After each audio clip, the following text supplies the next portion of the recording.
Faso oba okubakkiriza okubata nti mukkirize emisango oba muwe ku bujulizi abalala.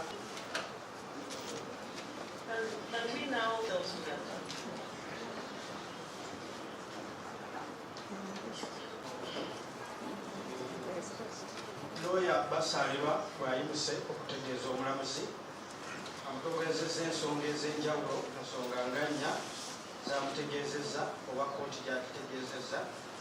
A Muslim who is arrested in this country undergoes two types of torture. One is psychological, that is where they abuse Allah, they used to call it a fool in front of me. Let's do it like this. Yes.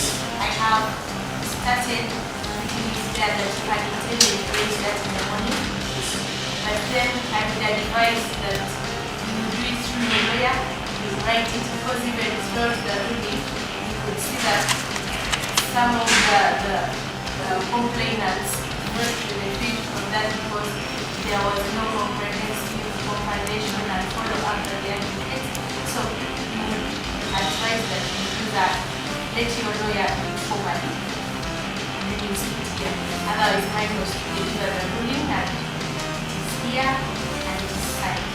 So for the proceedings, I mean the ruling itself, you don't know and follow the proceedings, you can provide them. You can see the time, manageable time to the council, because I will advance on you now and to the manager.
On the 18th day of October, the presiding lady judge Eva Luswata adjourned the case with orders to the prosecution team to produce pre-committal proceedings of former ADF leader Jamiru Mukulu from Tanzania and Jinja Chief Magistrate's Court by 19th day of December.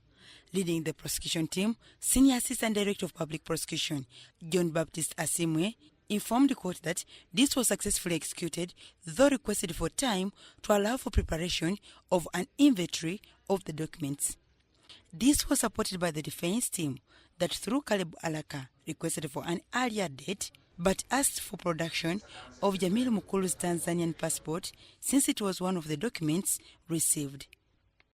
This subsequently led to the judge's adjournment of the case to the 11th day of January 2019. In this judgment, the judge stated categorically that come the 11th day of January, every party should be ready to start the pre-trial hearing. Just like the previous sittings, among the suspects, there was Awan Musa, who was physically unwell. When court sought the cause of his unhealthy status, A3 Musa disclosed that he was some time back tortured by security operatives, circumstances that lead to recurring pain. Because painful and is uncomfortable, they cannot sit because I think it's recurring and also. Prosecution is expected to file the amended inventory by Friday noon to accommodate preparations for commencement of a pre-trial hearing. Dorcas Kimono, UBC News. a Muslim who is arrested in this country undergoes two types of torture. One is psychological, that is where they abuse Allah, they used to call it a fool in front of me.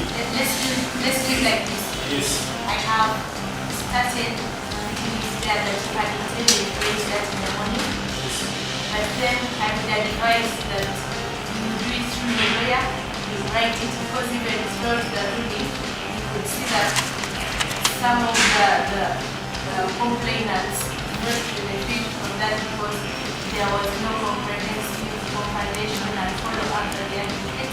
So you would advise that you do that.